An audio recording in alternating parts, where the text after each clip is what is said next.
Alright, dear viewer, let's lay it out on the table. The case is cold, just like the rock we're looking for. It's that hypothetical planet again, a real slippery character, warping orbits from the shadows. I've been following its gravitational rap sheet for years. It has left a trail of math miscalculations and confused astronomers. But it can't hide forever. This solar system ain't that big. If it's there, we will find Planet Y. Yep, another day, another quest to solve the solar system's riddles. New research points to another hidden world. I have to say, we shouldn't dismiss these theories until they're disproven. Scientists these days are overloaded with a vast amount of data.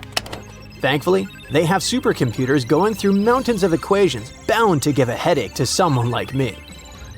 But it's how these theories come to exist. At one point, even Neptune seemed like a far-fetched theory.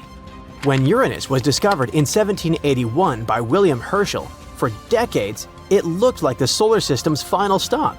But Uranus didn't quite follow the rules. Something was off. Either the laws were wrong or there was an invisible hand out there. Two math nerds, Adams in England and Leverrier in France, picked up the abacus, and there it was. Neptune appeared exactly where predicted. That's a cool point for math. That triumph inspired the next hunt. In the early 1900s, Percival Lowell became hooked on the Planet X theory. He was sure Uranus and Neptune were still wobbling funny, so he pictured a giant mystery world yanking their strings. His team hunted for years. And in 1930, Clyde Tombaugh found Pluto. Pluto is Planet X? Nope, not so fast. Pluto was too small, it didn't fit. The hype faded, and decades later, Voyager 2 showed that weird orbits made sense all along. Planet X, at least Lowell's version, had never existed. Then came Planet 9.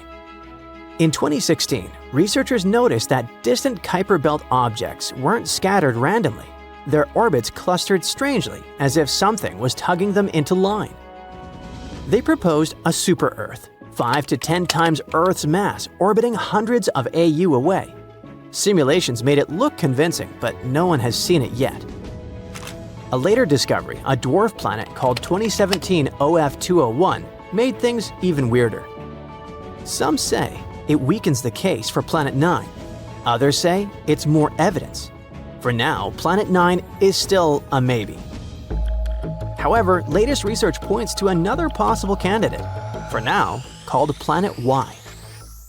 Unlike the others, it's thought to be smaller, closer in size to Earth or Mercury, and hiding just past the Kuiper Belt. Here's the big clue. Way past Neptune, some icy objects are all tilted, like a bunch of marbles moving to the same side while on a flat surface. That shouldn't happen. Gravity should have straightened them out ages ago. The simplest explanation? A hidden planet, quietly warping the outer solar system like a mischievous babysitter. Astronomers check those Kuiper Belt orbits against the solar system's invariable plane, basically the balance point of all the planets combined. If things were normal, the orbits should line up, but they don't. They're all slanted the same way, like a bunch of pencils dropped on the floor, and somehow every single one points toward the same corner. According to researchers, the odds of that happening by chance are only 2 to 4%. That's similar to flipping a coin 5 times in a row and it landing on the same side each time. Astrophysicists ran their fancy calculations and came up with the simplest explanation. You guessed it, another object with strong gravity. The math shows that a world somewhere between the size of Mercury and Earth, orbiting 100 to 200 AU from the Sun, could maintain that tilt. Not too big, not too small, not too far, just the right size and distance to warp the Kuiper Belt without throwing everything else into chaos. And here's where it gets fun. In theory, Planet Y could coexist with Planet 9. Planet 9 is supposed to pull icy orbits into clusters, kind of like a sheepdog rounding up sheep. Planet Y doesn't cluster anything. It tilts the whole playing field instead, which means if both turn out to be real, we might have two hidden planets shaping the edges of our solar system in different ways. So why haven't we seen this mysterious neighbor yet? Simple, it's faint. At 100 to 200 AU, sunlight is thousands of times weaker than here on Earth. A planet that far away could only reflect a tiny trickle of light. To our telescopes, it would look like a barely visible speck drifting across a crowded star field. Kind of like trying to spot a sleeping gray cat in a dark cellar with only faint moonlight coming through the window. It doesn't help that Planet Y would move at a snail's pace across the sky. Snap a photo one year and another a few months later, and it might not even look like it moved. Older sky surveys weren't designed to catch something that faint and slow. They're great for spotting fast-moving asteroids near Earth, but hopeless for a dim tortoise crawling at the edge of the solar system. But the hunt isn't over. Astronomers are putting their hopes on the Vera Rubin Observatory. This massive new telescope will take pictures of the night sky in unprecedented detail. If Planet Y is out there, Rubin could be the one to find it. And if it isn't, well, Rubin will give us the best proof yet that it doesn't exist. Who knows, maybe it spots something entirely different. But what if Planet Y is real? Where did it come from?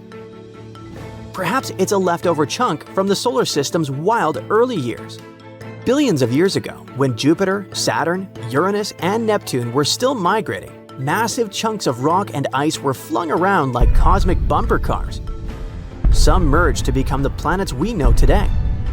Others were kicked out entirely, ejected into interstellar space.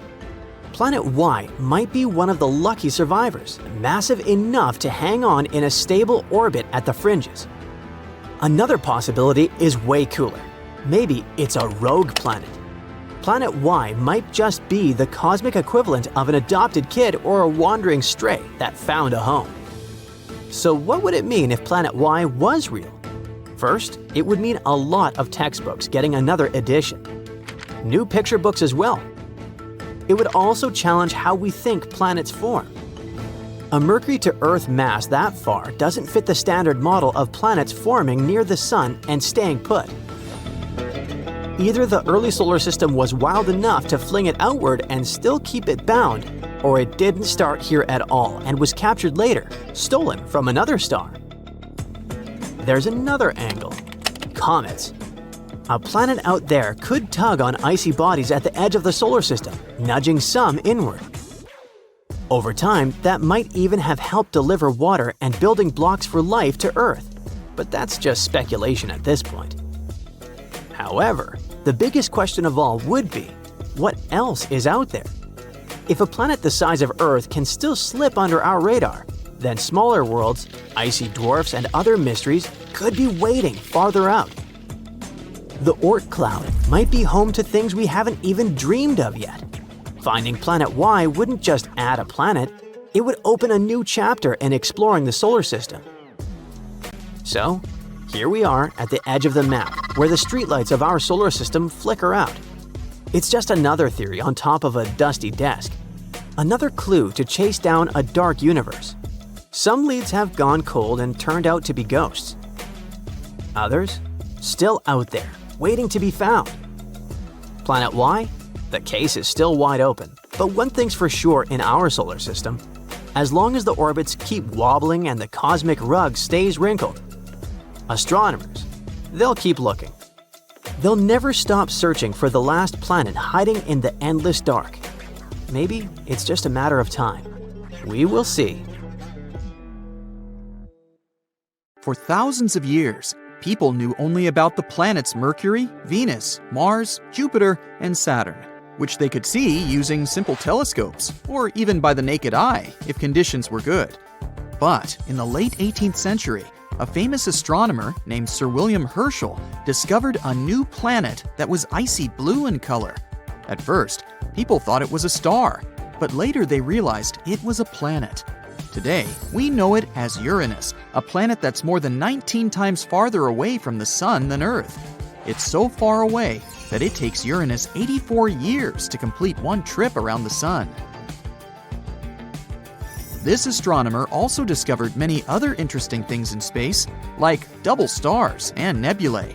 In the mid-1800s, scientists noticed something pulled Uranus and strangely tugged its orbit. They thought there must be another planet out there, and they used math to predict where it would be. Finally, in 1846, they found Neptune using a telescope. It was too faint to see with the naked eye because it was too far away from the sun. It was all so exciting. Who knows how many other planets could be there, lurking in the darkness of our solar system? Back in the mid-1800s, astronomers noticed something unusual was happening in the sky. A small rocky planet named Mercury was behaving strangely. It didn't follow the predictable orbit that was expected of it. One of the astronomers was a brilliant French scientist named Urbain Le Verrier.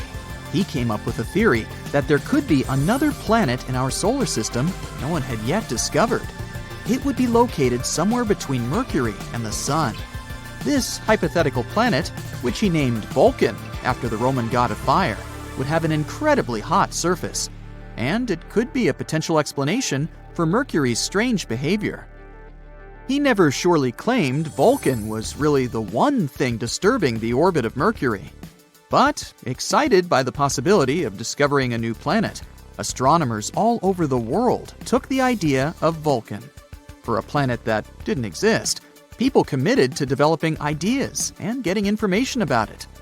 Some scientists didn't think it was likely that they had missed another planet as big as Mercury. It would have been hard not to see it by then. But there was a tiny chance of a smaller planet existing inside Mercury's orbit that was too close to the Sun, so no one could see it. One theory said it was about 13 million miles away from the Sun. Mercury is the planet with the most eccentric orbit in our solar system, but the closest point it gets to the Sun is about 28.5 million miles. This means Vulcan would be under half of that distance. The theory moved on, saying that if Vulcan existed, it would orbit the Sun every 19 days and 18 hours, and its path would be tilted about 12 degrees relative to the path of other planets in our solar system. Vulcan's position at its furthest point from the Sun would still be too close to the Sun to be seen with the naked eye, even during twilight. The only chance of seeing Vulcan would be during a solar eclipse, or when it passed in front of the Sun, which, as the theory said, would be 2 to 4 times a year. They had a theory that this mysterious planet was so close to the Sun that it could only be seen during a total solar eclipse when the moon blocked out the Sun's blinding glare. So, every time there was an eclipse, scientists would peer at the Sun, hoping to catch a glimpse of Vulcan. They were trying really hard, but no matter what, they couldn't find this mysterious planet.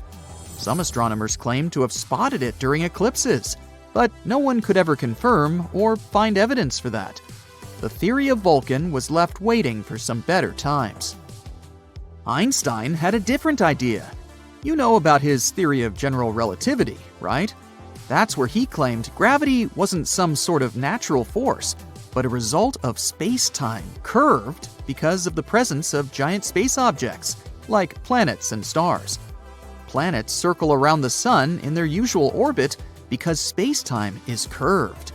That means the planets are kind of falling towards the central star of our solar system. And Einstein tried to explain Mercury's unusual orbit using his own theory of relativity. Unlike the other planets in our solar system, Mercury's orbit wasn't that circular. Instead, it seemed to wobble slightly, as if there was an invisible force pulling it away. Einstein said this could be happening because the massive gravity of our Sun was actually curving the fabric of space-time around it. He claimed it's possible this changed Mercury's orbit a little bit. It took the scientific community a while to test this theory, but it eventually seemed like the most plausible explanation. Even though Einstein's theory gave us a more elegant explanation for Mercury's strange orbit, some scientists were still holding out hope for Vulcan. It was especially hard to let go of the idea of Vulcan because Mercury is also the planet that's really hard to see from where we're standing. But later, more and more scientists started accepting Einstein's theory above their imagination. And they would observe a total solar eclipse specifically to test Einstein's theory of relativity, not because of Vulcan. And Vulcan is not the only hypothetical planet everyone was talking about. In the newer age, some believe there could be a mysterious planet lurking in the outer part of our solar system. But this one is more likely to exist. No one has seen it directly yet, but computer simulations show this so-called Planet 9, or Planet X, is probably somewhere there beyond Neptune. Neptune and Planet X could be similar in size.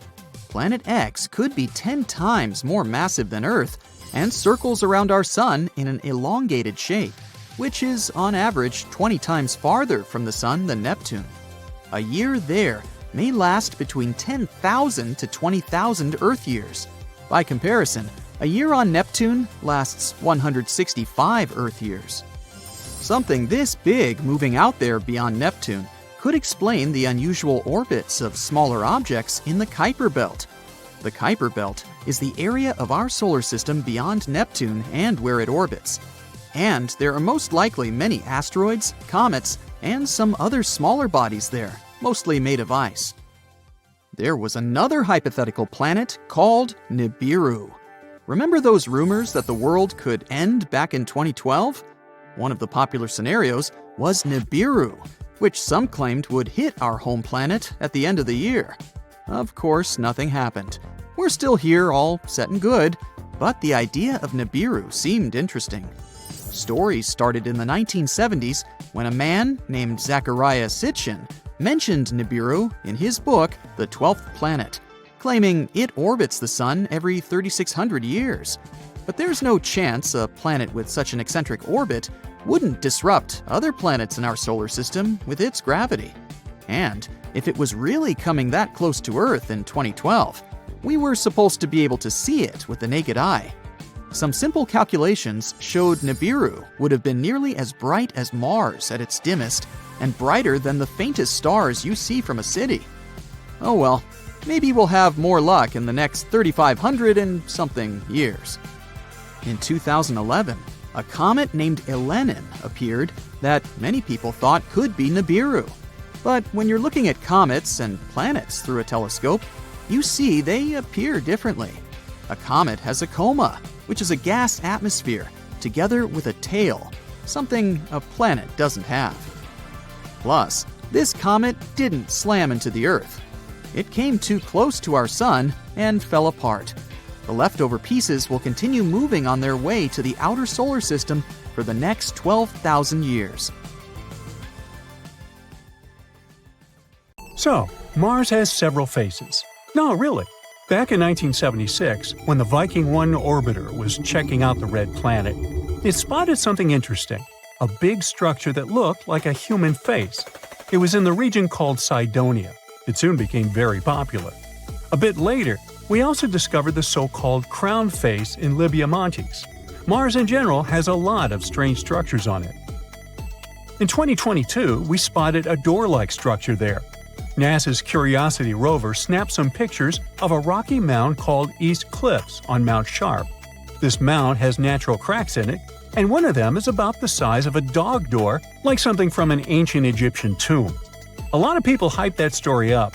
The image was shared widely on social media, making the crack look bigger than it really is.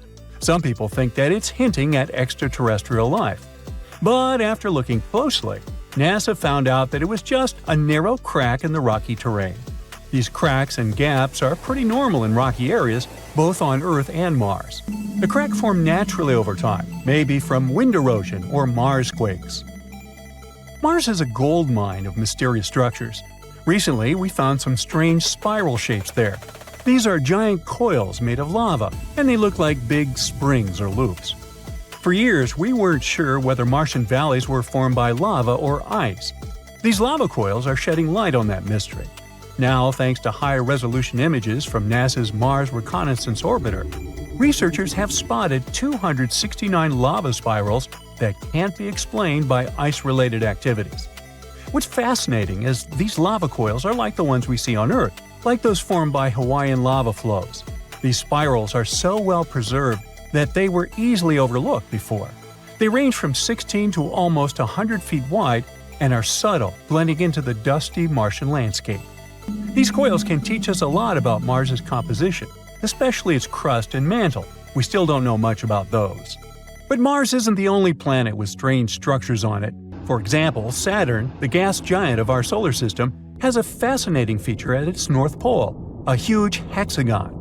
This is a hexagon-shaped cloud pattern. It's about 9,000 miles long, making it larger than the diameter of Earth. It's thought to be a jet stream made of gases moving very fast, at about 200 miles per hour. This hexagon was first spotted by the Voyager mission in the 80s, and later seen up close by the Cassini mission in 2006. The Cassini mission noticed a change in its color from blue to golden over time. There are different ideas about why Saturn has this thing. One theory suggests it forms because of the way winds move at different speeds near Saturn's poles. Similar shapes were created in lab experiments when liquids were rotated at different speeds. Another idea suggests that a slow spinning stream of air, along with Saturn's special weather patterns, might be responsible. In 2020, we found that when storms are surrounded by winds swirling in the opposite direction, they can create a steady hexagon shape. So far, this is the most likely explanation. Saturn also got lucky with the bizarre moons. One of them is called Lapidus. This moon has a weird feature, a huge ridge that wraps around its middle like a giant belt. This basically makes it look like a giant walnut. Where's my nutcracker? This ridge is incredibly tall by our standards, around 8 up to 12 miles high and stretching 124 miles wide. It covers more than 3/4 of the moon's surface and is considered the third largest mountain range in the entire solar system. Now, we don't have a clue about how this enormous ridge formed. It's unlike anything seen on other planets or moons. There's one idea, though. The ridge might be the remnants of a dead moon. Let's say billions of years ago, a colossal impact shattered chunks of material off Lapidus. These pieces circled around the moon, forming a mini-moon or sub-satellite.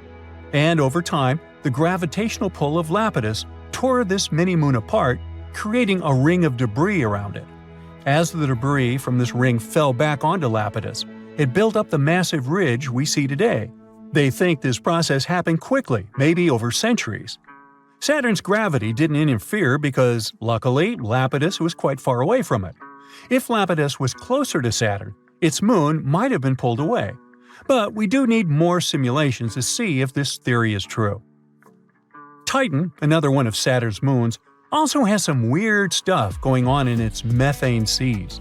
Scientists have spotted these strange bright spots called magic islands that seem to pop up and disappear over time. We have no idea what they are. Titan's atmosphere is packed with complex organic molecules that clump together and fall to its surface like snow. These magic islands might be snow clumps that soak up methane and sink very slowly. But there's a problem. In water, molecules stick together, which is why stuff can float on top of it. But methane is different. It likes to grab onto other molecules, so it makes any solid thing sink immediately. Yet, these magic islands don't sink. There's a theory that these islands might be like sponges made of ice with lots of holes. When pieces of this holy ice come loose from the edge of the lake, they can float on Titan's seas for a bit before going down under. There are also other ideas, like bubbles of nitrogen gas or waves caused by wind. We need more research to know for sure. Moons like to be weird. Just look at our own one. In 1971, we found a patch with missing soil on our moon, and it looks like a blue lake. They call this mysterious spot Ina. We first spotted it during the Apollo 15 mission in 1971. Later, the Apollo 17 mission took clearer pictures of it. This spot, shaped like a bluish D letter, is one of the weirdest things on the moon. The color comes from special rocks rich in titanium called basalts. These rocks cover Ina's floor and make it look blue. There are also bluish areas near the edges of the mounds inside Ina. Ina is unique and probably has a long history. It might have had volcanic activity, with mounds that are about 3.5 billion years old. It's similar to the surface age of the volcanic field that surrounds Ina. Now, our moon has its own face, just like those on Mars. There's an area near the moon's south pole that looks like a face, but it's just a bunch of craters and shadows that happen to make an image resembling a face when seen from far away. These craters have been there for billions of years and cover about 16% of the moon's surface. Some of these craters might even have water and ice inside of them. You might be wondering why there are so many faces in our solar system. Well, that's because our brains are wired to recognize faces, even when there aren't any. It's a phenomenon called pareidolia. Our brains try to make sense of shapes, so when we see something that looks a bit like a human, our brain turns it into one because it's familiar. Like when you see a shadow figure on a chair with clothes, or even on Mercury. Some people see shapes like Mickey Mouse. So don't worry, it's not extraterrestrial life. It's our brains that play tricks on us, making us see familiar shapes like faces even where they don't really exist. At the edge of our solar system, there's a cold and mysterious region known as the Oort cloud. It's a hypothetical vast area of icy space objects surrounding the Sun. It's believed to lie far, far away from our star, from 2,000 to 5,000 astronomical units. For comparison, Pluto's orbit carries the planet between 30 and 50 astronomical units from the Sun. And there, in this freezing emptiness, a rogue planet may be hiding right at the moment. At least, that's what new research has recently suggested. Rogue planets are called this way because they don't orbit around any star. They wander the galaxy alone, totally untethered. Without stars, they don't have days or nights, only eternal darkness. Rogue planets are usually kicked out of their planetary systems, doomed to a solitary existence of circling the center of the galaxy on their own. Of the thousands of planets scientists have detected outside of our solar system, only a dozen or so are starless and cruising on their own. At the same time, there might be billions or even trillions of rogue planets wandering around our galaxy. If these estimations are true, it might mean that the Milky Way contains more free-floating planets than stars. Anyway, in 1907, one astronomer started a search for Planet X. It's a hypothetical giant planet moving around the Sun beyond the orbit of Neptune. The scientist was convinced that this planet existed because he had observed some irregularities in the orbits of Uranus and Neptune. His idea led to the discovery of Pluto in 1930. But the dwarf planet was too small to have any serious gravitational impact on the orbit of Neptune, let alone Uranus. These days, the Planet X theory is largely considered to be discredited, but it hasn't stopped astronomers from searching for planets in the far reaches of our solar system. And shockingly, a new study claims there might be one or even more out there, but much, much further away than predicted. An international team of scientists has recently simulated the unstable celestial mechanisms of the early solar system. They've discovered that there's a possibility that a few planet-sized bodies might have come to rest in the Oort cloud. You see, about 4.5 billion years ago, when the solar system was just forming, it was a hectic and unsettled place. Gravity sent debris from the cooling protoplanetary dust cloud hurtling around like cosmic tennis balls. From time to time, large chunks of this debris, even planet-sized ones, were sent flying far enough to escape the Sun's gravity altogether. Such pieces of debris turned into rogue planets. Researchers have seen such space wanderers in distant exoplanetary systems, but according to them, there's a 0.5% chance that one or more of those wayward planets formed in the solar system and ended up in the Oort cloud after drifting away from the Sun. At the same time, it's slightly more likely that a rogue, Neptune-like planet was snagged by the Sun's gravity from another planetary system. And then, this planet came to rest somewhere in the Oort cloud.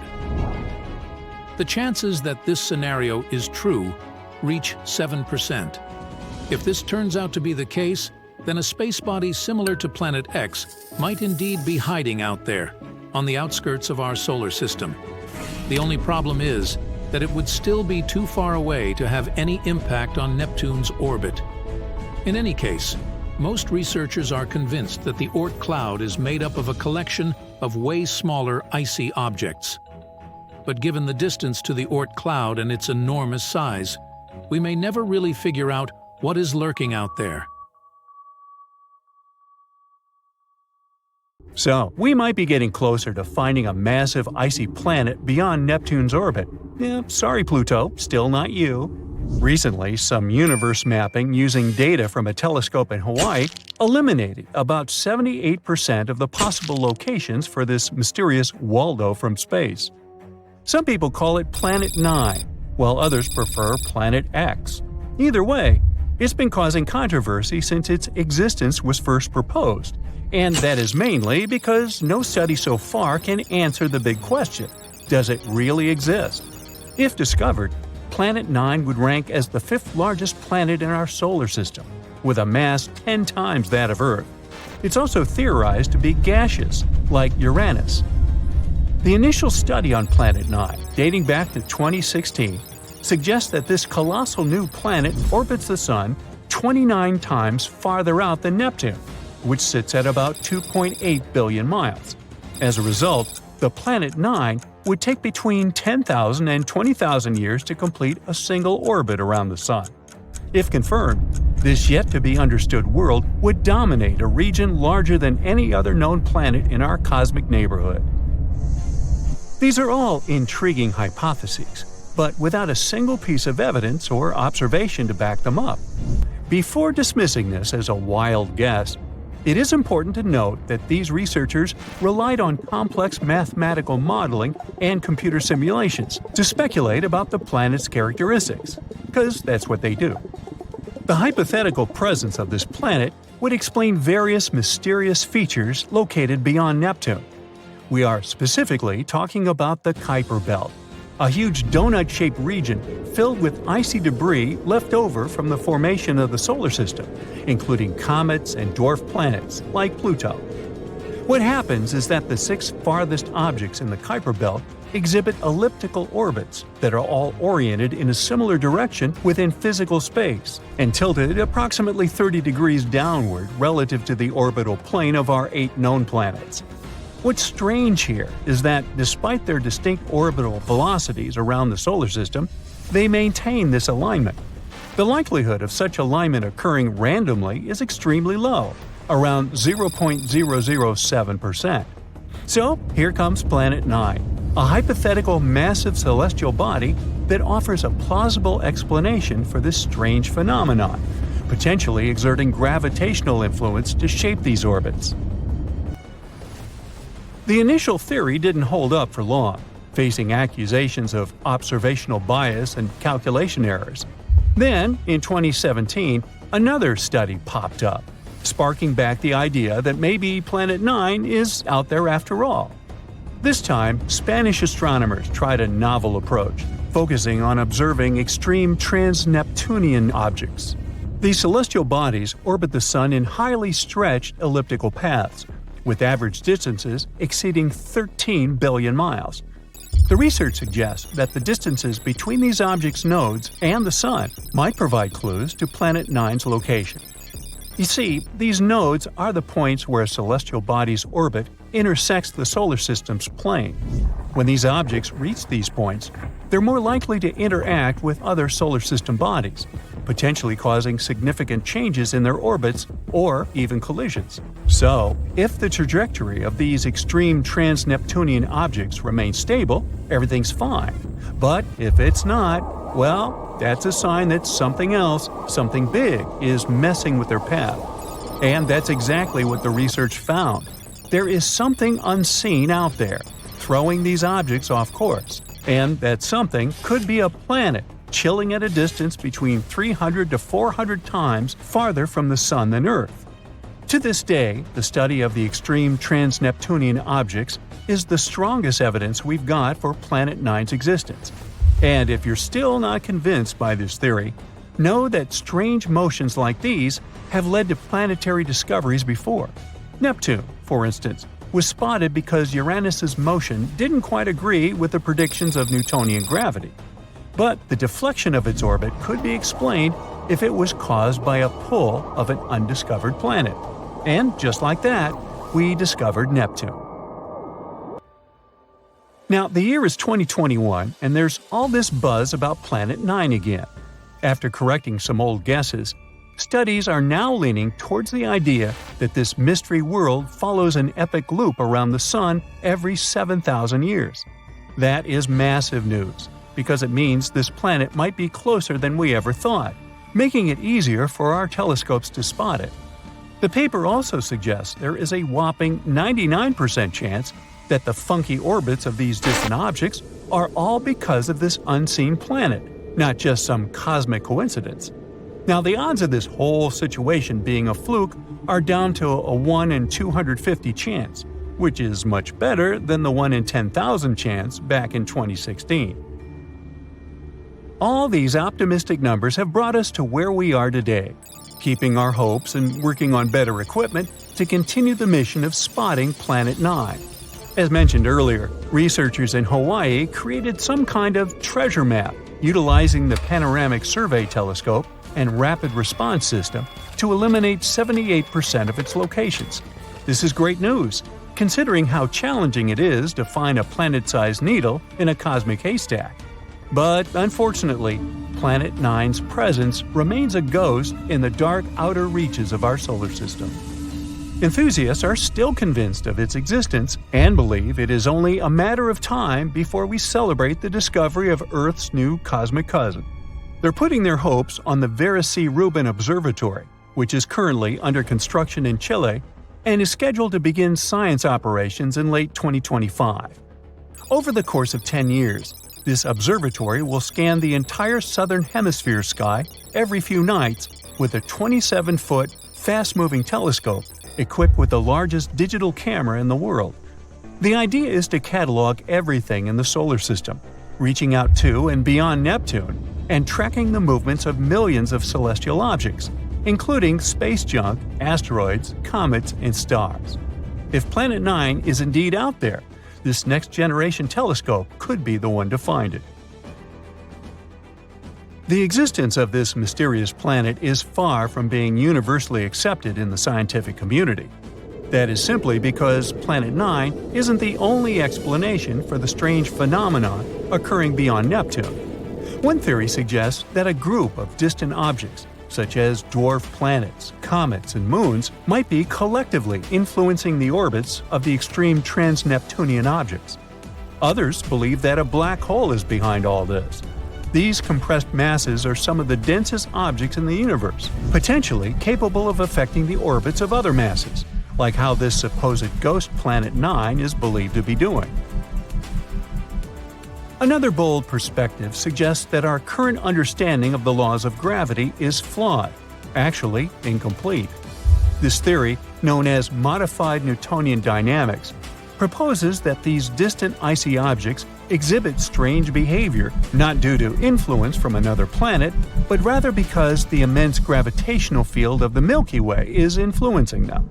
However, even supporters of this theory acknowledge that it is too early to draw firm conclusions, and much more extensive research is still required.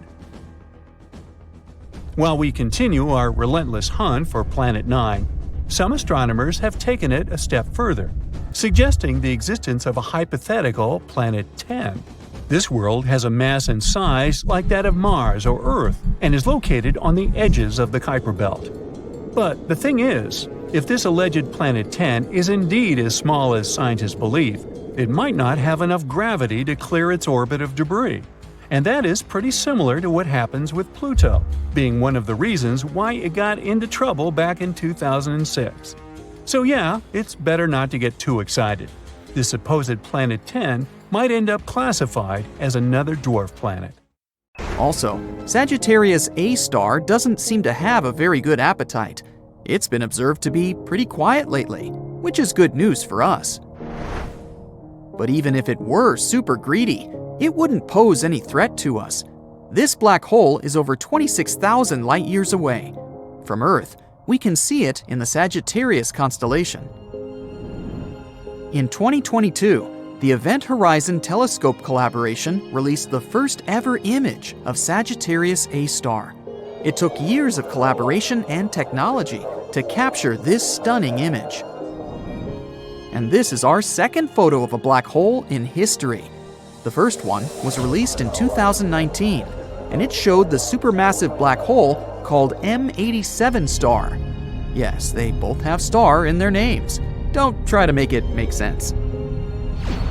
Anyway, you may remember this photo as the first ever image of a black hole ever. It went crazy viral across the internet. And this black hole, M87 star, located in the Messier 87 galaxy, is way scarier than Sagittarius A star. You thought 4 million solar masses is impressive? Then how about 2.5 billion solar masses? M87 is a real monster. It's also known for its powerful jets of plasma, which are so energetic that they extend thousands of light years from the black hole's center. If M87 were a superhero, it would be Iron Man, with his repulsor beams on full blast. Now technically, you can't take a photo of a black hole itself, since it's, well, black. No light can escape its grasp. But the glowing orange ring in this photo shows the matter surrounding Sagittarius A star. It's called the accretion disk, a swirling disk of hot gas that spirals the center, heating up to millions of degrees in the process. It's like a giant fiery vortex, but with no escape. And the shadow in the center indicates the black hole itself. Inside that shadow, there's an event horizon. The event horizon is the boundary around the black hole, beyond which nothing, not even light, can escape its gravitational pull. It's the point of no return, where the gravitational force is so strong that even the fastest object in the universe, light, can't escape. Once you cross the event horizon, you're doomed to fall toward the center of the black hole, where the laws of physics as we know them break down. And this is exactly the fate that awaits our unfortunate X7. Right now, the pure blob is getting stretched and yanked by powerful tidal forces. By the way, before it meets its untimely demise, X7 is expected to put on a bit of a show. Its closest approach to the black hole, called periastron, is projected to happen in 2036. And when it finally gets torn apart by the Sagittarius A star's gravitational forces, there may be some cool fireworks to see. But this is not the most important thing.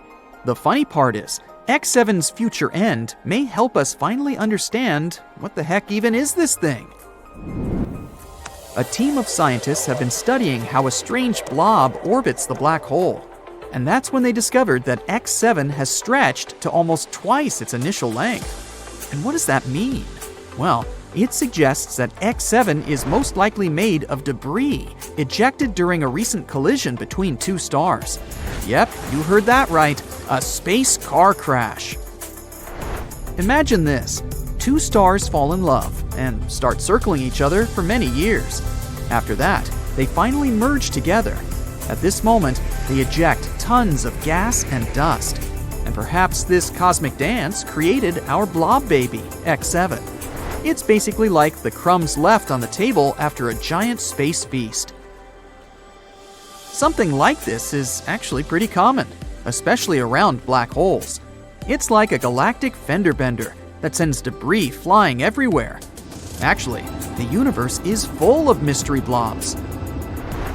They're called the G objects. No, they're not the G-men from Men in Black, but they're just as mysterious and elusive. These guys have been puzzling astronomers for more than 20 years. They look like gas clouds, but behave like stars. It's like they can't decide whether they want to be a cloud or a star. Come on, guys, make up your mind. G objects stretch out at the closest point to the central black hole, but emerge intact, like a rubber band that stretches but doesn't break. Scientists think that they're the stars that have merged together into one. And while doing that, they also produce a huge cloud of gas that hides the result from view. Kinda like when you're wearing a bulky sweater, so that no one knows that you've put on a few extra pounds. And then a study published in 2021 found that one of these objects, G2, was actually a molecular cloud concealing 3 baby stars. Talk about a plot twist. But X7 is the black sheep of the strange blob family. It's significantly different from the G objects, like the weird cousin you see once a year at family gatherings. Its evolution has been more dramatic. Also, it's not being held together by a mass lurking in its center. So what is it being held together by? Pixie dust? Magic? We need answers! That's why scientists believe that X7 isn't a G object itself, but debris left from it. Or maybe not. We have no idea. The possibilities are endless, and that's what makes astronomy so exciting. So let's keep our eyes on the skies and see what other strange objects are out there. Who knows? Maybe we'll discover another mystery blob, and this time it's going to be a spaceship. Now that would be awesome. Colonizing other planets is like the ultimate cosmic adventure. It's a challenge that's captured the imagination of humans for centuries, and it's something we've always dreamed of doing. One of the most popular candidates for this role is Mars. And this isn't surprising. Mars is a rocky planet that is similar to Earth in many ways, and it even has evidence of water on its surface. This makes it a prime candidate for human colonization. Many scientists and engineers are working on plans to send humans to Mars and establish a permanent settlement there. But what about the other candidates? There are many planets and moons in our solar system, so why not colonize something else? For example, Ceres. Ceres is the ultimate cosmic treasure trove. It's a dwarf planet, not a full-fledged one, just like Pluto. It's located in the asteroid belt between Mars and Jupiter. This dwarf planet is the closest to the Sun, and it's adorably tiny. The entire planet is about the same size as the state of Texas. So why choose it? Because Ceres may be a rich source of valuable resources. The surface of Ceres is covered in craters and other geological features, and scientists believe that beneath its surface, it has a thick layer of water ice, which means that deep underground, it may have an ocean of liquid water. If this is true, Ceres could be a valuable resource for future space missions. It could potentially provide a source of water for human exploration of the solar system. So, can we colonize it? And if so, how do we do that? Actually, many scientists and space enthusiasts have proposed this idea. To colonize Ceres, we'd have to use the same methods used to establish colonies on the Moon, Mercury, and the satellites of Jupiter and Saturn. Don't worry, it's not that hard. We just need to figure out how to adapt to a very thin atmosphere, to extreme temperatures, and pressure, and, well, all the other nasty stuff. But let's stay hopeful. At the end of the day, it all comes down to resources. We'll need water, minerals, silica, and other raw materials. All this would help us to create a self-sufficient colony. And luckily, Ceres is full of these things. So, first of all, we could locate the places of residence inside the craters of Ceres. We could build domes there that would protect us from all sorts of dangerous things, like radiation. We could also mine regolith in the asteroid belt. Regolith is a residual soil that appears as a result of cosmic weathering of the rock. Basically, it's something like the surface layer of soil on the Moon. Why do we need it? Well, because we could use it to 3D print the base layers next to the ice, so that our bases would be located near the water. We could then use these base layers to print other structures, like houses. We could also collect ice and organic molecules to create water. And by combining water with regolith, we would get soil in which we could grow plants and food. Wonderful! There's also another option. A colony could be created underground. That is, right next to the icy crust of the planet.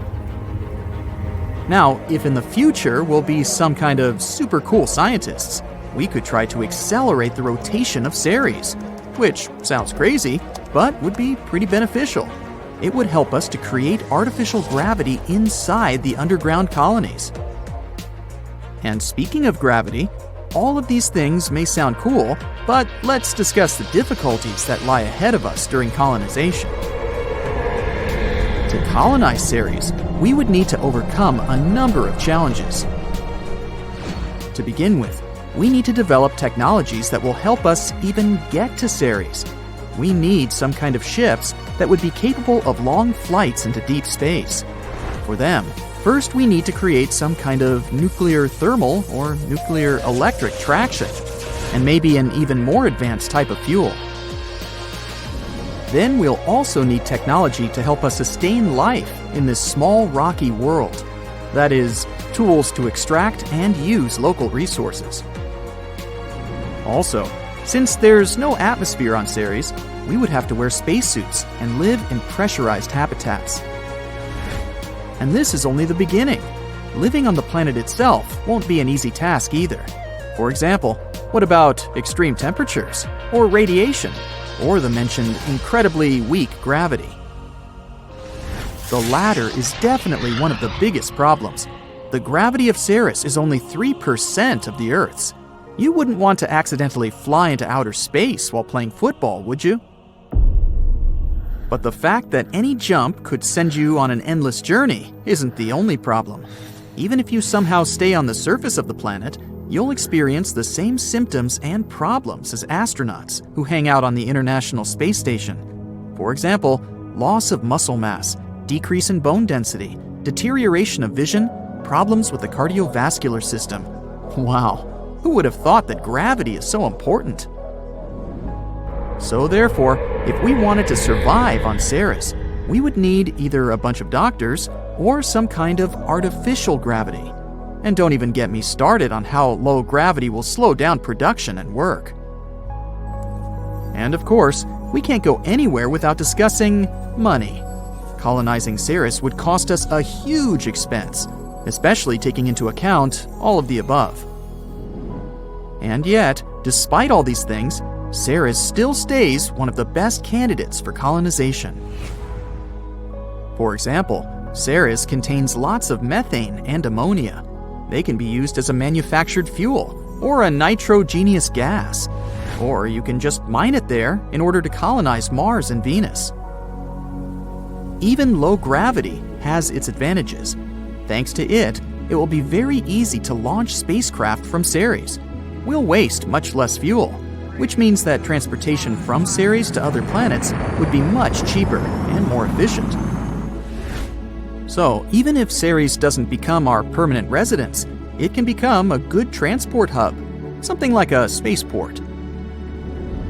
We could use it as a base for mining all sorts of useful things from the asteroid belt. Then, we could transport all these resources back to Mars or Earth. And it can also become a refueling station for ships traveling further beyond the solar system. Sounds cool and pretty sci-fi-ish, doesn't it? But it seems that any attempts to create a permanent base in the asteroid belt will have to wait. Colonizing other planets is a difficult and complex task. It'll require the cooperation and expertise of many different people, and it will involve developing new technologies and overcoming many challenges. Before we go to Ceres, we need to build infrastructures on the Moon, Mars, and somewhere in between. Otherwise, any attempts to colonize it would be prohibitively expensive and would most likely fail before future missions could even reach it.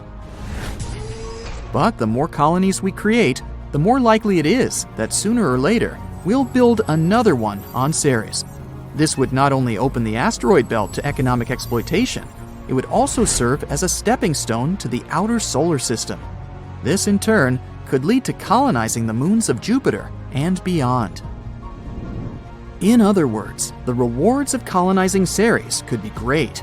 Not only would it allow us to explore and understand this fascinating world, but it could also provide us with valuable resources that could help us to further explore and settle the solar system. Life on Ceres would likely be challenging, but exciting, as humans would be making a new home for themselves and exploring the mysteries of the universe. Just imagine all the new planet-themed restaurants and shops we could have. Welcome to Smart, where everything is out of this world. So, if you're a fan of cosmic treasure hunts, Ceres is surely a rich and rewarding destination. Just make sure you bring some weights on your feet so you don't fly anywhere. Imagine if we could bring water from other space bodies in our solar system to Earth.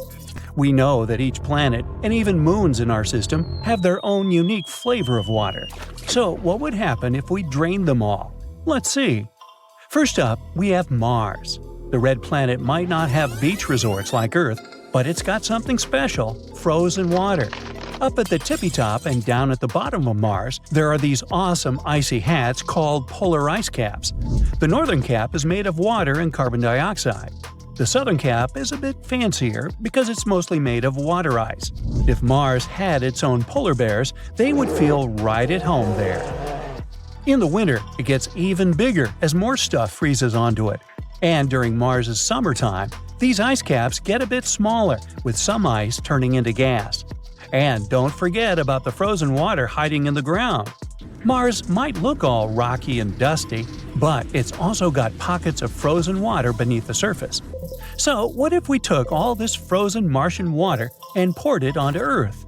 Well, there would be some twists. Martian water is a bit different from Earth's. It has extra deuterium ice cubes inside. Deuterium is a cousin of regular hydrogen. It's a bit heavier and has an extra little buddy in its nucleus. And here's the thing.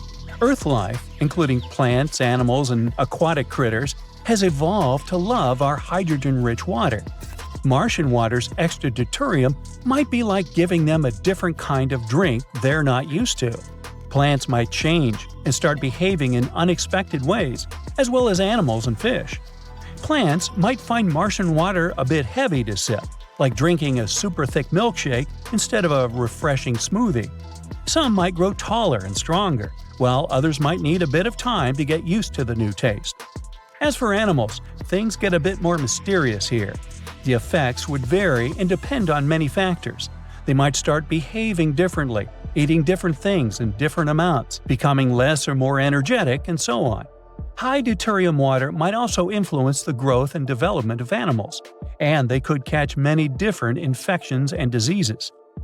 Same for fish and aquatic life. The metabolic processes of fish might change a lot, maybe even slow down or be less efficient. They could also catch a lot of health issues and imbalance. Possibly, the entire ecosystem would have to adjust to the new water. It's hard to say for sure, since we never tested anything like that, but it wouldn't be very pleasant for fish. Introducing Martian water on Earth would be a huge experiment.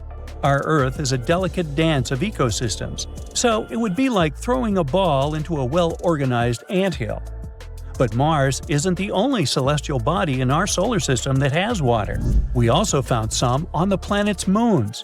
For example, on Europa, one of Jupiter's many satellites. Europa might look like a plain old ice ball on the outside, but underneath that icy crust, there's a hidden ocean that's more mysterious than a treasure map. But this ocean wouldn't be your ordinary swim spot. It's super cold, covered with lots of ice. However, even though it's freezing, scientists believe it might be able to stay liquid because of something called tidal heating. Tidal heating is what happens when one object in space gets all cuddly with another object. For example, if the moon is hanging out around a planet, the planet's gravity pulls on the moon, making it stretch and squish a little bit. And that's where the heat comes from. When you stretch and squish like that, it takes a bit of effort. It creates friction and heat inside the moon. And that's why the ocean itself doesn't turn into a gigantic ice block. In our case, it's because Europa is getting tugged and pulled by Jupiter with its enormous gravity. What's even more exciting is that this ocean could be a place for extraterrestrial life to hang out. We know that there are some bacteria that don't care about all these crazy temperatures. So, if there's water, there might be some life. But that's just a possibility.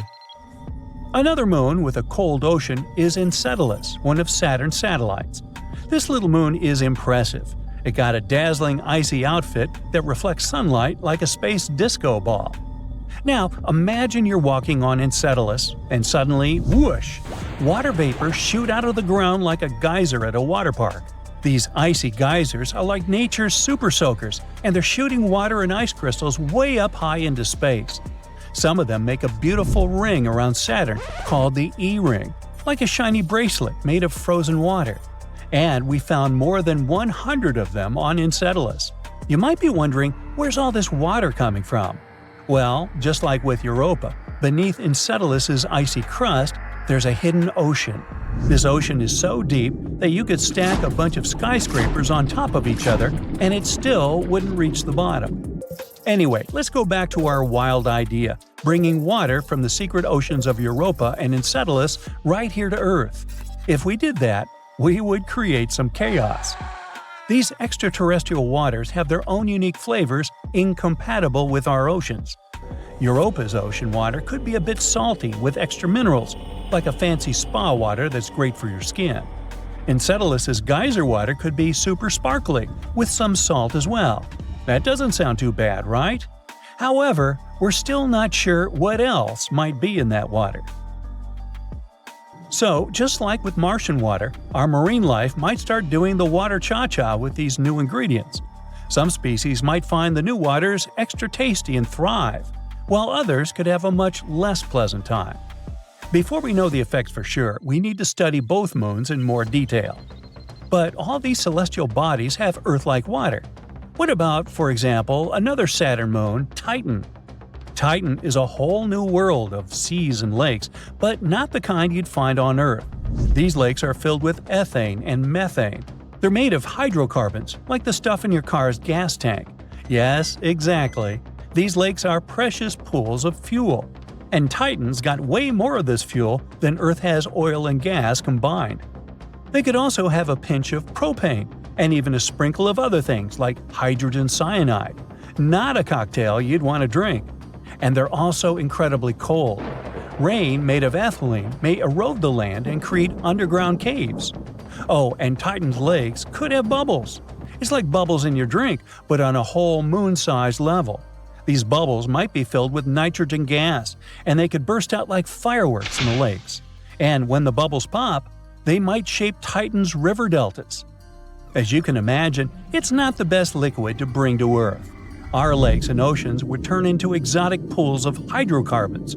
Imagine lakes that don't ripple like water, but instead shimmer like liquid fuel. We'd have to find ways to adapt to this completely unfamiliar environment.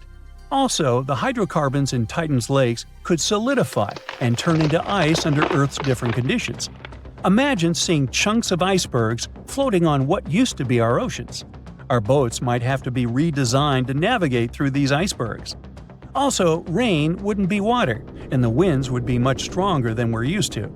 Our cities, buildings, and infrastructure might have a tough time dealing with these extreme conditions.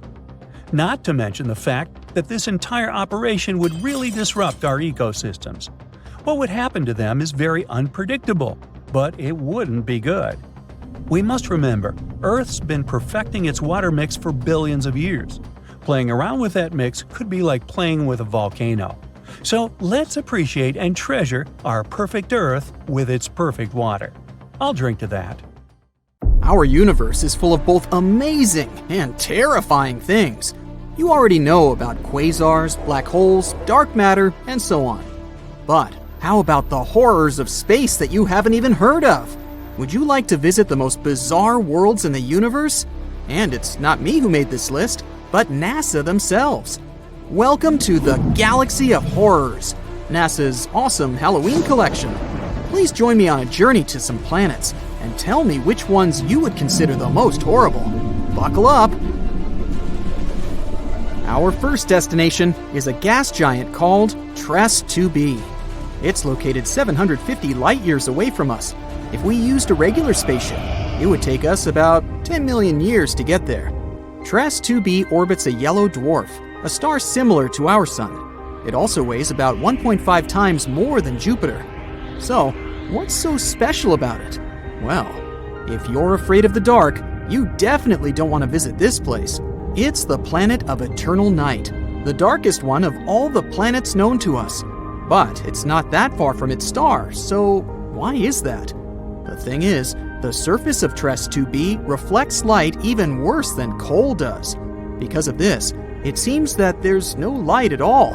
If you were flying across the surface of this planet, it would be like walking with a blindfold on your eyes. Oh wait, actually there is some light.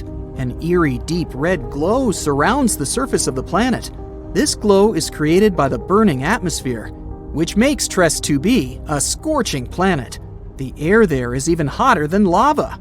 Oh, but if you think that was bad, let me show you the next place of our horror journey. NASA wasn't beating about the bush while nicknaming this one. Now, we're not just talking about one planet, but 3 at once. They're also located quite far away, 2,300 light years from the Sun. We would have reached them by ship in about 35 million years. All the planets are in the constellation Virgo, and each is extremely light, much lighter than the Earth. These 3 exoplanets are called Poltergeist, Dragger, and Phobator. Cool names, huh? It's because each of these planets is about to become a ghost soon. The thing is, they don't revolve around a star, but around a pulsar. Pulsars are rotating neutron stars with an extremely powerful magnetic field. In simple words, these are the stars that exploded one day.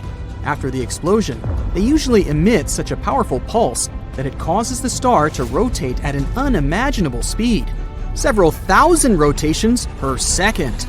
At the same time, they constantly emit electromagnetic pulses that affect everything around them. So, you've probably already guessed what's happening with our zombie planets. They're slowly, gradually being destroyed under the gigantic influence of radiation. One day, they'll disappear without a trace. Ghost-like planets orbiting an undead star? Yeah, Zombie World is a fitting name. It's also not surprising that scientists nicknamed this pulsar Lich, despite the long official name. Well, at least these guys stick together on their final dance. This planet has a long name, so bear with me. HD 189733b. This gas giant is 65 light-years away from us. It would have taken around 1 million years to get there on a spaceship. This planet is slightly more massive than Jupiter and orbits its star, an orange dwarf, all alone. At first glance, it may seem friendly. A pleasant blue color and curls on the surface. Kind of resembles a summer sky or foam on sea waves, right? Oh, looks are very deceptive, my friend. This planet has a pleasant cobalt blue color due to the hazy blowtorched atmosphere. This atmosphere contains silicates that condense when heated. In other words, the clouds on this planet have rain made of glass. Yes, it rains hot glass shards here. Oh, and if that's not enough, there's a raging wind on the surface, which is moving at a speed of 5,400 miles per hour. Just to compare, the fastest wind on Earth had a speed of 254 miles per hour, about 20 times weaker. And because of this, hundreds of thousands of glass shards rush horizontally across the planet's surface at breakneck speed. I really don't envy anyone who would want to try to land there. By the way, this isn't the only example of strange rains in our universe. For example, it rains molten iron on the planet Dimidium. Or let's take so-called carbon planets. Their existence hasn't yet been proven, but if they do exist, there would be tons of black poisonous clouds, and it would rain pure gasoline and hot liquid asphalt. Oh, and also, raindrops would explode upon touching the surface. Nothing special. The next planet, though, is actually really strange. It didn't just revolve around its star, it lived inside the star. This cosmic miracle is called Koi 55b, or Kepler 70b. This planet is very far away from us, 4,000 light years. It would take about 70 million years on a spaceship. It's twice as light as Earth and fully rotates around its star in just a couple of hours. A long time ago, it was an ordinary Earth-like planet about the size of Jupiter. It was peacefully and calmly orbiting its red dwarf star, Koi 55. But everything changed about 700 million years ago. Perhaps you've heard that in a couple billion years, our sun will begin to expand into a huge star, absorbing everything in its path. Well, this is the fate of red dwarfs. Sooner or later, they increase, turning into incredibly hot blue giants. The same thing happened with Koi 55. This star began to increase in size and heat up in temperature, gradually turning into a blue-white giant. It was ready to devour its nearest planets. But Koi 55b didn't care about it. When the star reached it, this planet just settled inside. And moreover, after some time, it left its star, simply returning to the new orbit. How was that even possible? Life inside its star turned Koi 55b into a red-hot round stone. It's one of the hottest planets we've discovered so far. The temperature on it reaches 12,000 degrees Fahrenheit. It's hotter than the sun, which is, let me remind you, an actual star. And for some reason, it's still alive and lives as if nothing happened. Unfortunately, sooner or later, the planet will disappear anyway. It's slowly evaporating itself due to the incandescent atmosphere. But still, it somehow managed to survive the journey through the star, which isn't typical for regular planets, to put it mildly. I envy this willpower. However, not all planets are so lucky. Some are gradually being destroyed by their stars, and there is even an entire system among them. This last planet is a sad loner. It's located 870 light-years away from us. The journey by ship to it would take about 25 million years. This planet is about 1.5 times more massive than Jupiter. This is a very sad, dark planet. A doomed gas giant, which is very similar to hot Jupiter, orbits its star all alone. At the same time, it's located so close to its star that its orbital period takes just one day. Of course, because of this proximity, the star gradually absorbs WASP-12b. The scorching heat of the star is slowly destroying and devouring the planet's atmosphere. The planet has only around 10 million years left. But what's more interesting, because of this stretching, WASP-12b acquired the shape of an egg. It doesn't even resemble an actual planet anymore. It's also very hot. The surface temperature of the gas giant reaches 4,000 degrees Fahrenheit. Also, a spectrograph of cosmic origin, or COS for short, found that the planet exchanges matter with its star. They're located so close that they give each other part of their chemical elements. This is a common phenomenon in closely spaced binary star systems, but this is the first time scientists have seen this in a star-planet relationship. What a unique system. To be honest, if I was guaranteed complete security, I'd be excited to visit at least some of them. What about you? Please let me know in the comments.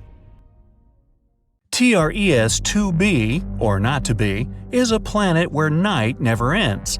And it's not your regular night with stars shining in the beautiful skies. Here it's pitch dark and scorching hot. TRES-2b is a gas giant, roughly 1.5 times more massive than Jupiter, and its surface absorbs light better than charcoal. It might also have a faint dark red glow because of its burning air, which is as hot as fresh lava. Lovely. In the star system of 55 Cancri, there are 5 planets, 4 of which are gas giants similar to Jupiter and Saturn. But the 5th one, or rather the first because it's closest to the star, is different in a most horrible way.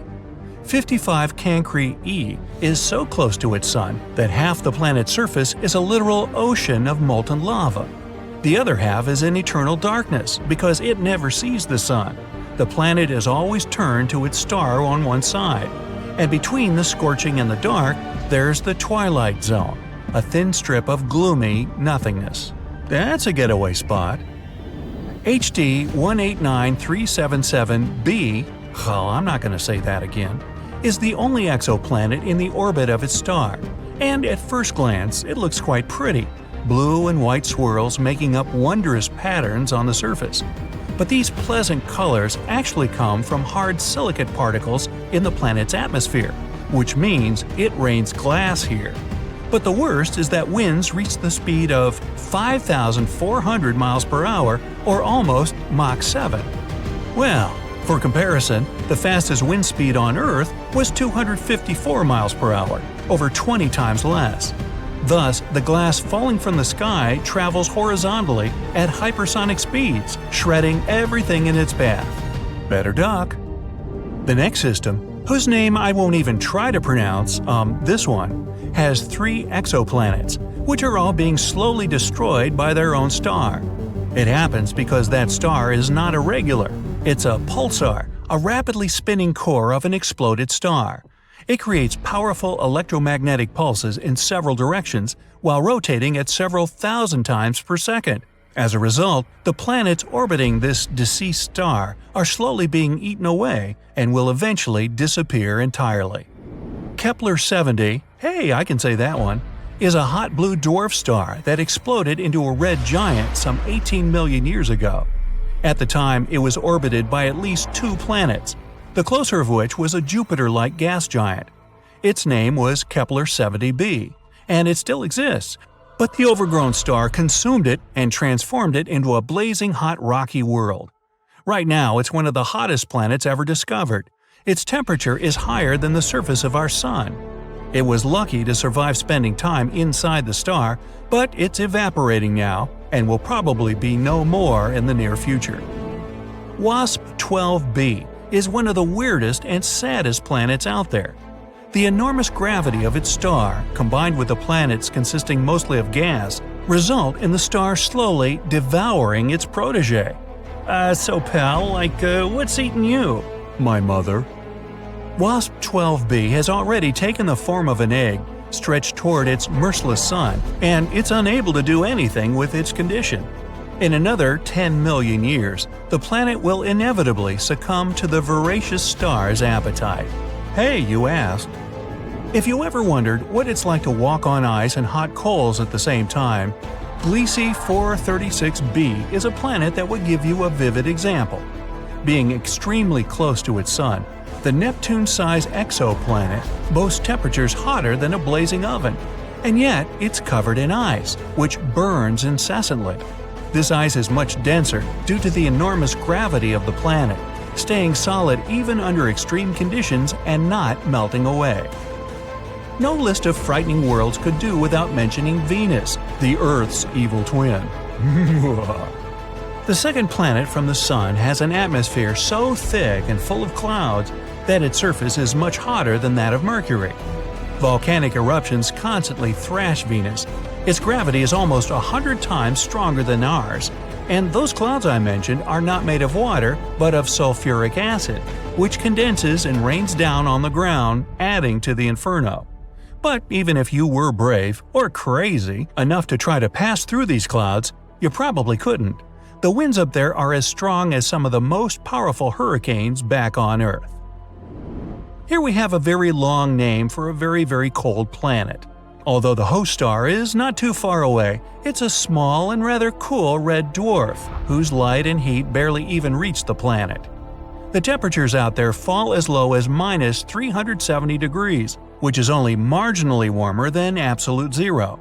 The exoplanet is thus dark, gloomy, and covered in eternal ice that never thaws. I thought I thaw that thumbworth. Still, if it has a rocky core, it might generate some heat, so there's a chance that deep below the frozen surface, some unknown alien things might lurk. Dimidium, located roughly 50 light-years away from our solar system, is a planet hostile to any living thing on many accounts. It's tidally locked to its sun, which means one of its sides is always facing the star, while the other is always turned away. The hot side is heated to over 1,800 degrees, perpetually blown over with winds reaching 600 miles per hour. And that's winter. Well, actually, I don't know that. Despite Dimidium being a gas giant, it has a large amount of iron in it, which melts and evaporates in the atmosphere, creating clouds.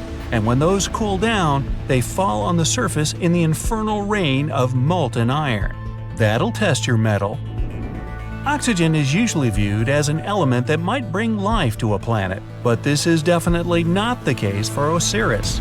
Scientists were shocked to find oxygen on this planet, or rather around it, because it's 8 times closer to its star than Mercury is to the Sun. This extreme distance makes Osiris a living melting pot, where anything that could burn will. It's also responsible for a very short orbit of the planet around the star. A year on Osiris is just 3.5 days on Earth. To boot, the atmosphere of the planet is constantly blown and melted away by the heat from its sun. Vacation? Nah, let's keep looking.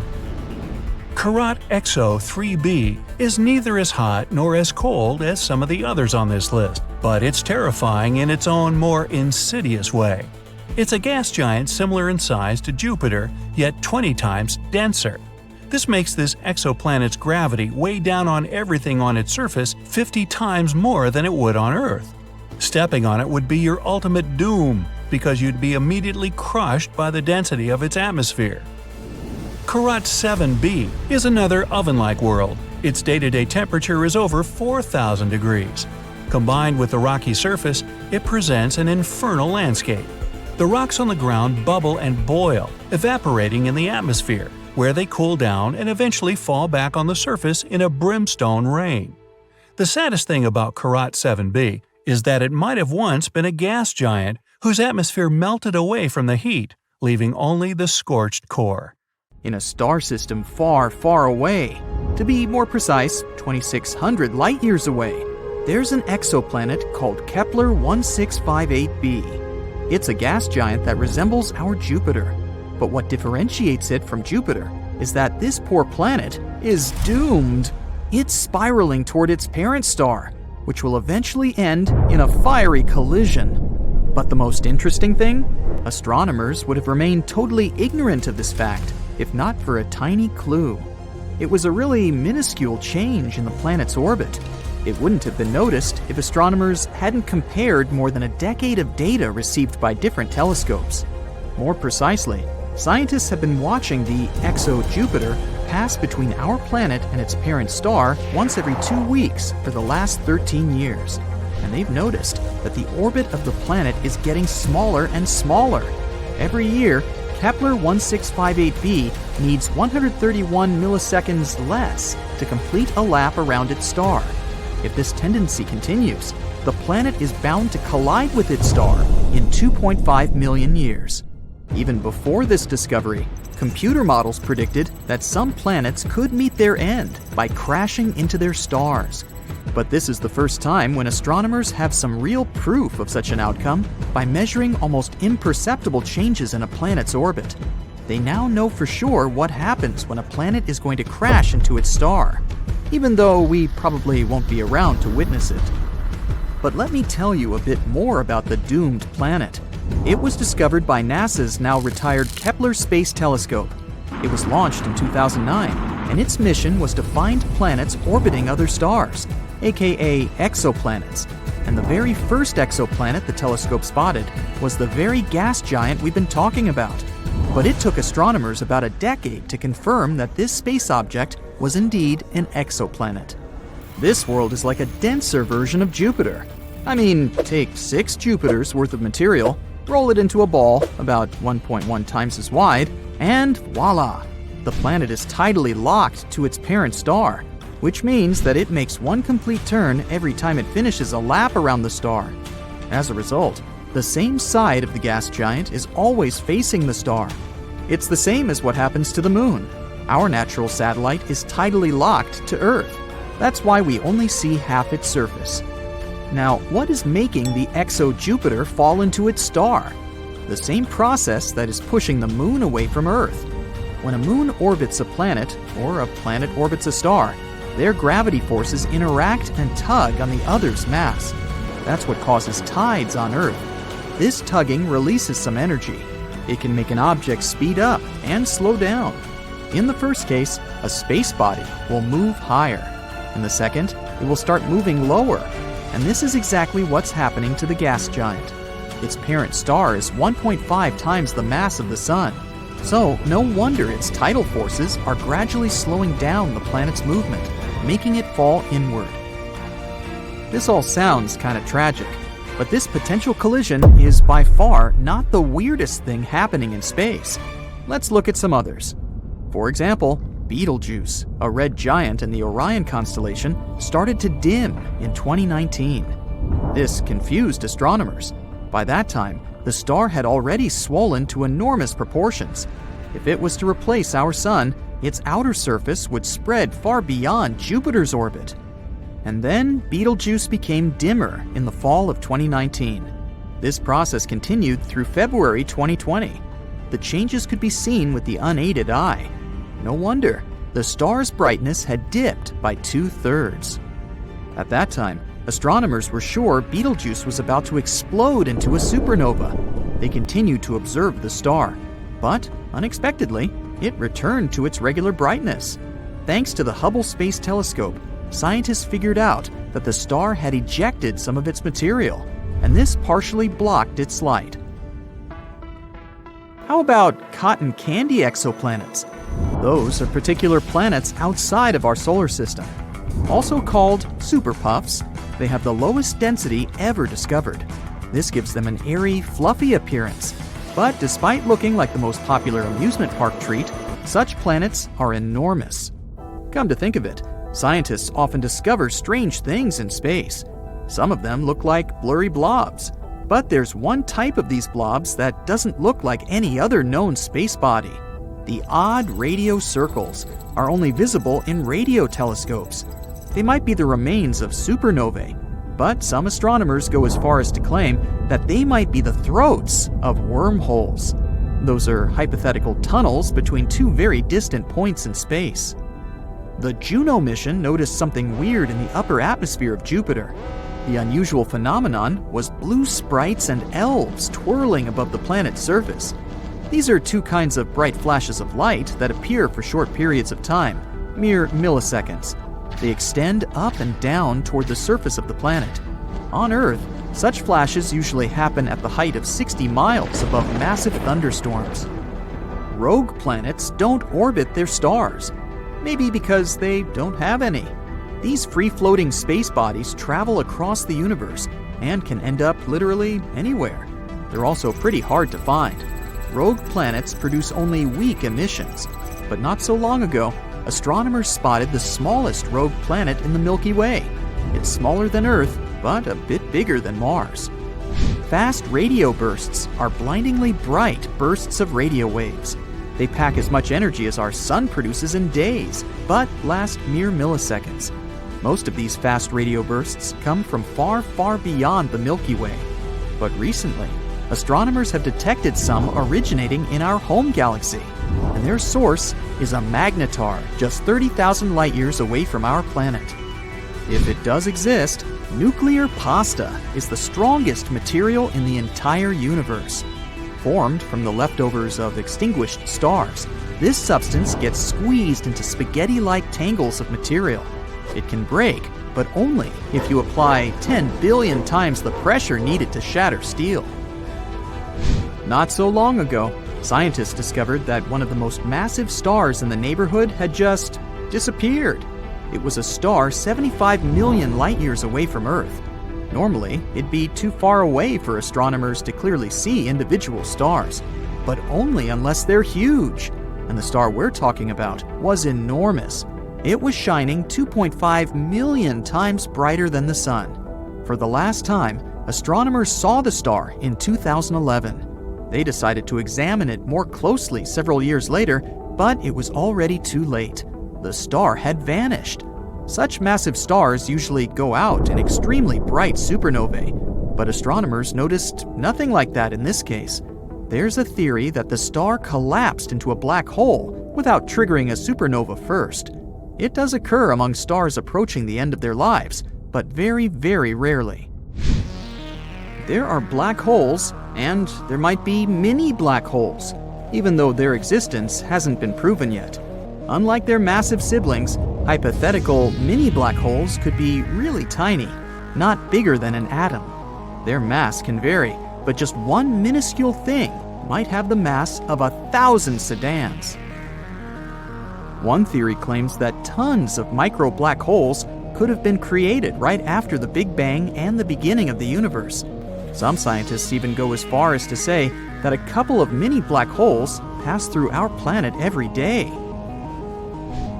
More than 7,000 light-years away from Earth, there is the Eagle Nebula, a young cluster of stars just 5.5 million years old. The Hubble Space Telescope managed to take an image of several dark silhouettes near the nebula's center. Those are the so-called pillars of creation, an active star-forming region. Look, how cool is that?